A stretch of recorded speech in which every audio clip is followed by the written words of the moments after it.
네, 안녕하세요. 영스랩의 신영아 박사입니다. 네, 최근에 새로운 책을 냈어요. 그 미라클 브레인셋이라고 한 2년 전부터 정신적 안티에이징에 관한 책을 준비를 했었거든요. 그래서 이제 우리가 정신적인 노화, 정신적 노화에 영향을 미치는 요인들을 찾았어요. 논문이나 책이나 이런 것들을 한 천여 권 준비를 해서 보다가 거기서 관련된 키워드를 뽑았어요. 그래서 9가지 키워드를 뽑았는데 어떤 우리 정신적인 노화에 미치는 영향들이 어떤 것이 가장 클까를 제가 좀 뽑았거든요. 그래서 어떤 거냐면 첫 번째가 변화죠, 변화. 우리가 어떻게 변화를 받아들이거나 아니면 변화가 우리에게 정신적 안티제에 미치는 영향. 두 번째 지성이죠. 우리가 어떤 학습을 하는 것인지.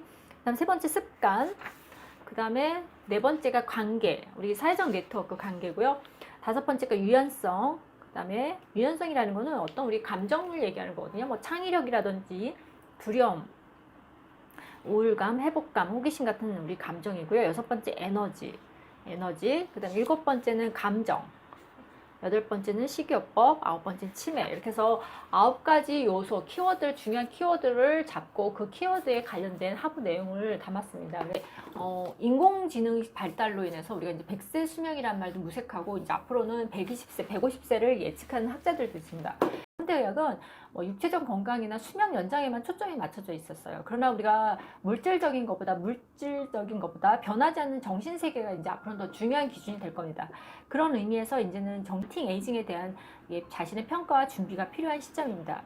지금 인공지능의 발달로 150세를 바라보는 이게 노화 치료제가 개발이 되고 있습니다. 그래서 지금 4차 산업시대가 매우 빠르게 변화하고 있고 그 인공지능이 의료 시스템에도 굉장히 영향을 미쳐서 우리가 인간을 더 오래 더 건강하게 살 수 있는 환경을 만들고 있습니다. 그 예로는 머신러닝이라든지 신약 설계라든지 빅데이터를 통해서 아주 정확하고 빠른 진단 시스템을 꼽을 수 있습니다.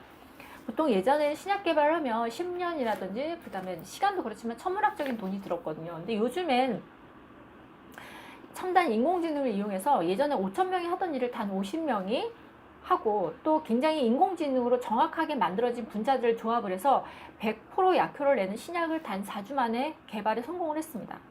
그리고 지금 미국에서 매년 250만 건의 의학 논문이 발행이 되는데요. 인간이 이거를 모두 읽는 거는 사실 물리적으로 한계가 있습니다.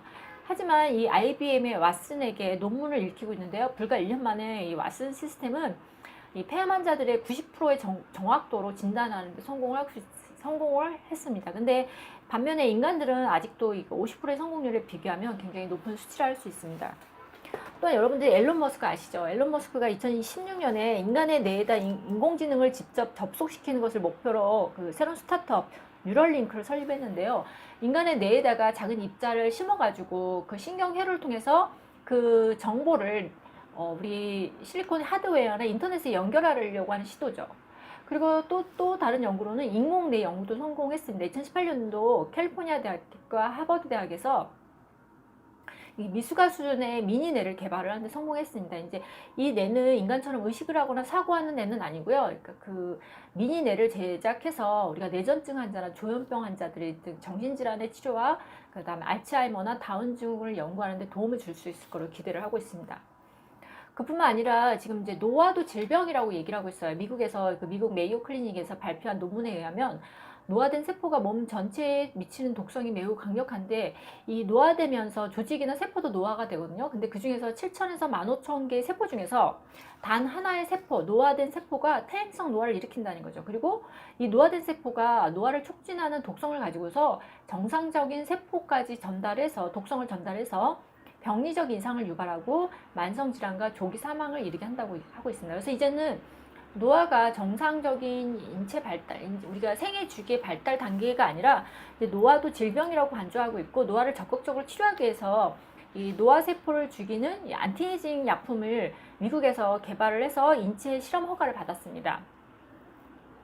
자, 그래서 이것들이 이제 학자들은 노화를 예방하고 그다음에 노화 관련 질병을 예방하는 데 큰 도움을 줄 것으로 기대를 하고 있고요. 또 지금 재생의학이 굉장히 많이 발달하고 있잖아요. 그래서 뭐 자기 줄기세포를 축출해 가지고 그것을 다시 자기 몸에 주입한다든지 아니면 뭐 줄기세포를 가지고 퇴행성 질환이나 면역 체계와 관련된 질병에서 그 줄기세포를 통한 치료를 하고 있습니다. 또한 미국에서 동종 이식이나 바이오 프린팅을 통해서 장기 이식을 통해서 생명 연장을 가능하게 했어요. 그래서 예전에는 장기 이식을 하려면 기증자가 나타날 때까지 장기간 기다려야 됐고 또 비용도 굉장히 만만치 않았는데 이제는 이걸 3D 프린터로 찍어내는 시대가 된 거죠. 그래서 미국의 생명공학 회사인 유나이티드 테라퓨틱스라는 회사가 있는데 동물의 장기를 동물의 장기를요 인간에게 맞게 유전자 조작을 해서 인간에게 이종 이식을 연구하고 있습니다. 그러니까 결국은 인간과 동물이 종이 다르잖아요. 근데 동물의 장기를 사람한테 이식한다는 거죠. 그래서 폐를 생산할 수 있는 돼지 농장을 설립해가지고 중국에서 이 돼지를 키워서 돼지 각막을 인체용으로 판매하는 것을 승인했다고 합니다. 그리고 미국에서는 그러니까 중국에서는 돼지 각막을 판매하고 있고요. 미국에서는 돼지 신장을 원숭이한테 이식을 해서 6개월 동안 생존하는 데 성공했습니다. 그리고 3D 바이오 프린팅 기술을 이용해서 인공장기 개발도 빠르게 진행되고 있습니다. 그리고 하버드 대학교에서는 인공 신장을 만드는 데 성공했고요. 영국에서는 각막을 만드는 데 성공했고요. 우리나라는 인공 근육을 제작하는 데 성공했습니다. 이렇게 과학이 엄청나게 발달을 하기 때문에 특히 이 장기들도 우리가 이렇게 3D 프린터로 찍어내는 시대가 됐기 때문에 그래서 우리가 이제 수명이 100세를 넘어서 120세, 150세가 가능할 것이라고 기대를 하고 있는 거죠. 그런데 이제 이제까지는 제가 이렇게 설명을 모든 게 했던 게 다 신체적인, 육체적인 초점이 맞춰서 조명을 했다면 이제는 앞으로는 우리가 조금 다른 기준으로 봐야 되지 않을까 생각이 듭니다. 우리가 분명 이제 나이를 먹으면 뭐 뇌세포도 파괴되고 우리가 노화도 되고 세포수도 줄긴 하지만 이 신경 가소성이라는 게 있어서 이게 신경 가소성이 있어서 새로운 뉴런, 신경세포의 경로를 생성하고 네트워크를 촘촘하게 만든다는 거죠. 그래서 우리가 아기들이 처음 태어났을 때는 뇌의 네트워크가 되게 이렇게 뭐라 그러죠? 별로 없고 이렇게 엉성한데 점점점 나이를 먹을수록 이 네트워크가 굉장히 촘촘해지면서 이게 신경을 연결하는 잠재력을 가진다는 거죠. 그리고 이제 굉장히 재밌는 실험을 했어요. 미국에서 두뇌 트레이닝을 한 그 70대와 두뇌 트레이닝을 하지 않은 20대 중 두뇌 활성화를 비교하면 어느 집단이 더 좋은 결과가 나올까라는 실험이었어요. 이 실험을 보면서 굉장히 재밌다, 굉장히 흥미가 가서 이걸 봤는데요. 이게 네이처에 소개된